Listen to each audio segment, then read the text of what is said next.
하나님의 은혜가 함께 하시는 하루가 되시기를 바랍니다. 사도신경으로 신앙을 고백하겠습니다. 나는 전능하신 아버지 하나님, 천지의 창조주를 믿습니다. 나는 그의 유일하신 아들, 우리 주 예수 그리스도를 믿습니다.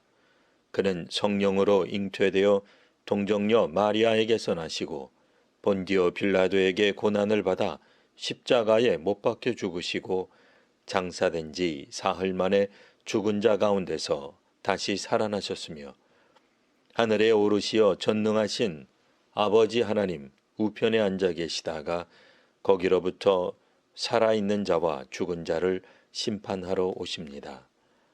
나는 성령을 믿으며 거룩한 공교회와 성도의 교제와 죄를 용서받는 것과 몸의 부활과 영생을 믿습니다. 아멘. 찬송가 413장 다 함께 찬송하겠습니다. 413장입니다.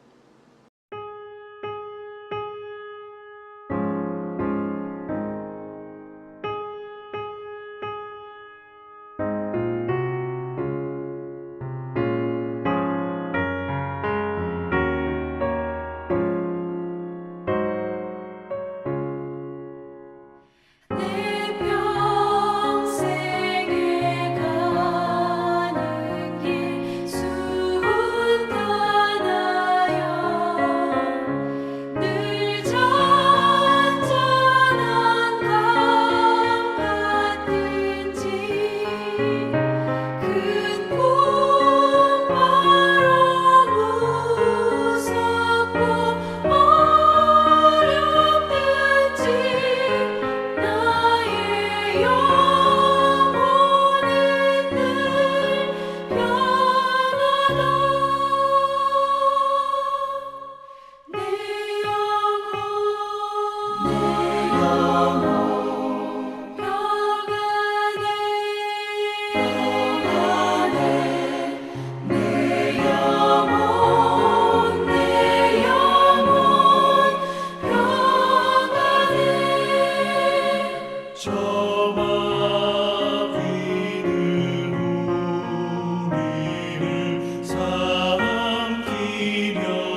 오늘 말씀은 신약성경 사도행전 27장 30절에서 37절과 44절 말씀입니다.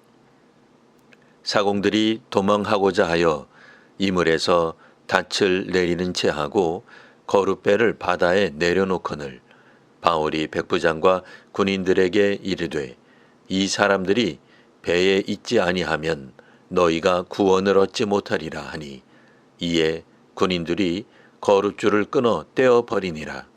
날이 새어가매 바울이 여러 사람에게 음식 먹기를 권하여 이르되 너희가 기다리고 기다리며 먹지 못하고 줄인 지가 오늘까지 10나흘인즉 음식 먹기를 권하노니 이것이 너희의 구원을 위하는 것이요 너희 중 머리카락 하나도 잃을 자가 없으리라 하고 떡을 가져다가 모든 사람 앞에서 하나님께 축사하고 떼어 먹기를 시작하매 그들도 다 안심하고 받아 먹으니 배에 있는 우리의 수는 전부 276명이더라.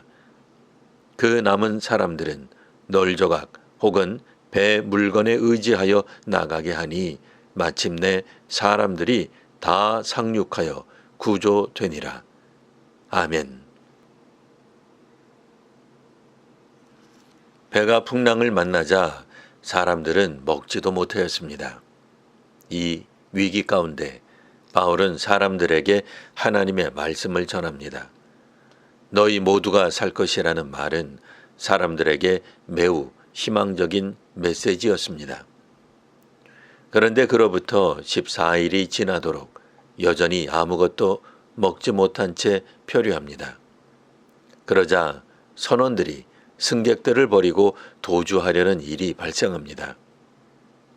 어떤 이들은 나라가 위태로울 때 제일 먼저 정치인들이 도망칠 거라 생각합니다. 정치 전문가다 보니 아무래도 국제와 국내 정세에 누구보다 밝습니다. 자리를 지켜야 할 사람들이 도리어 제일 먼저 도망치는 경우가 있습니다. 오늘 본문에도 선원들이 승객들을 두고 제일 먼저 도망치려는 모습이 나옵니다. 이들은 배의 안전을 위하여 물건을 버렸습니다. 이렇게까지 했으나 아무런 희망이 보이지 않자 자신들만이라도 살고자 도망치려 합니다. 하지만 참다운 지도자나 성숙한 시민이라면 나라가 망해간다 하더라도 자리를 지키고 있을 것입니다. 참된 성도는 배가 가라앉는다 하여 신앙과 교회를 떠나지 않습니다. 사실 바울은 항해에 있어 전문가가 아닙니다. 그러니 바다에서 바울의 권위를 인정하기란 쉽지 않았을 것입니다. 다만 바울은 사역자로서 하나님의 말씀을 전하는 사람입니다. 바울은 성령께서 하신 말씀을 배 위에서 전하였습니다. 하지만 상황은 나아지지 않았습니다. 극적으로 좋아지기는커녕 그로부터 무려 14일간 먹지 못합니다. 바울은 이 마지막 날에 음식을 만들어 모든 사람과 함께 나눕니다. 배는 파손되나 결국 승선했던 사람 276명 모두는 구조됩니다. 선장과 선원들이 이들을 구한 것이 아닙니다. 하나님이 구하셨습니다. 전문가라고 모든 위험에서 사람과 사회를 구할 해법과 대안을 제시하는 것이 아닙니다. 로마 제국 정부군의 위엄과 권위조차 죽음 앞에서는 초라해집니다. 한국 교회와 사회는 생존에 관한 지식과 경험을 넘어서는 위기를 맞이하고 있습니다. 인구 절벽이라는 생각지도 못한 암초를 만나 한국 사회가 좌초하고 있습니다. 우리나라 정부는 2006년 이래 저출산 예산으로 약 380조 원을 쏟아부었으나 지금 출산율은 0.7명입니다. 정부와 학계가 20여 년간 노력을 해왔으나 점점 출산율은 낮아지고 있습니다. 이러한 인구 위기 가운데 하나님과 복음에 대해 말하는 교회의 이야기는 전문성이 없어 보입니다. 하지만 믿음의 사람들이 직접 체험한 하나님의 말씀을 전하며 말씀대로 살아간다면 하나님의 구원하심을 경험할 수 있게 될 것입니다. 모든 사람들에게 일어나는 위기 가운데 믿음의 사람들은 하나님의 음성을 듣고 따라 살아갑니다. 담대함은 하나님 체험에서 나옵니다. 먼저 성령 체험을 하시게 되기를 바랍니다. 성령 체험은 잘 배우면 되는 것이 아닙니다. 좋은 환경과 양질의 교육으로 성령 체험을 하는 것이 아닙니다. 지금 역사하시는 하나님의 인도하심을 경험해야 합니다. 지금 말씀하시는 하나님의 음성을 들을 수 있어야 합니다. 바울처럼 전 사회적 위기 가운데서도 하나님의 음성을 듣고 하나님의 구원하심을 경험하는 귀한 성도와 교회가 되시기를 바랍니다. 기도하겠습니다. 하나님, 믿음의 사람들에게 바울과 같은 말씀 체험이 있게 하옵소서. 천사를 통해 주시는 하나님의 말씀이 우리에게 있게 하옵소서. 그래서 저희로 담대히 이 땅에서 살아갈 은혜와 능력을 더하여 주옵소서. 자기를 위하는 이기적인 삶에서 집단 이기주의에서 벗어나게 하옵소서. 성도는 말씀으로 굳건히 서서 하나님이 주시는 하늘의 평화와 안식을 누리게 하옵소서. 위기와 절망 가운데서도 하나님을 의지하는 성도와 교회가 되게 하옵소서. 예수님 이름으로 기도합니다. 아멘.